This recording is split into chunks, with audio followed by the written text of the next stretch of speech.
Hello guys, Karthika దీపం last episode గురించి మనం మాట్లాడుకున్నాం. ఇప్పుడు ఆ తర్వాత ఎపిసోడ్ ఏం జరిగిందో ఇప్పుడు ఎక్స్ప్లెయిన్ చేస్తాను. ఎపిసోడ్ 418లో ఏం జరిగింది అనేది అందరికీ తెలుసు. ఆ తర్వాత గౌతమ్ ఎలాంటి వాడు చెప్పి తన నిశ్చితార్థాన్ని జోష్నాని ఆపుకుంటుందని కార్తీక్ బాబు ప్లాన్ చేస్తాడు. కానీ జోష్న మాత్రం అందుకు రివర్స్గా ప్రవర్తిస్తూ ఉంటుంది. దీపతో నిజం చెప్పించాలని జోష్న ప్రయత్నిస్తే ఆ చివరి అవకాశం కూడా చేజారిపోతుంది. అప్పుడైనా జోష్న నిజం చెబుతుందని కార్తీక్ బాబు అనుకుంటాడు. కానీ చూసినా మాత్రం తన నోటితో నిజం చెప్పేందుకు అసలు ధైర్యం చేయదు. తనకు నిశ్చితార్థం చేసుకోవడం సమ్మతమేనని చెబుతుంది. తనకేం కాలేది అని, ఎలాంటి టెన్షన్ లేదని, ఎంగేజ్మెంట్కు తను రెడీగానే ఉన్నానని అందరి ముందు ఒప్పుకుంటుంది.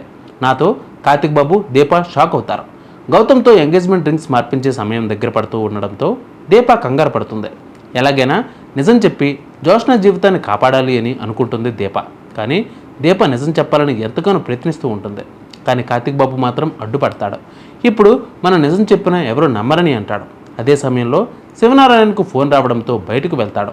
శివనారాయణ బయటికి వెళ్ళడంతో దశరథ్ కూడా వెనకాలే వెళ్తాడు.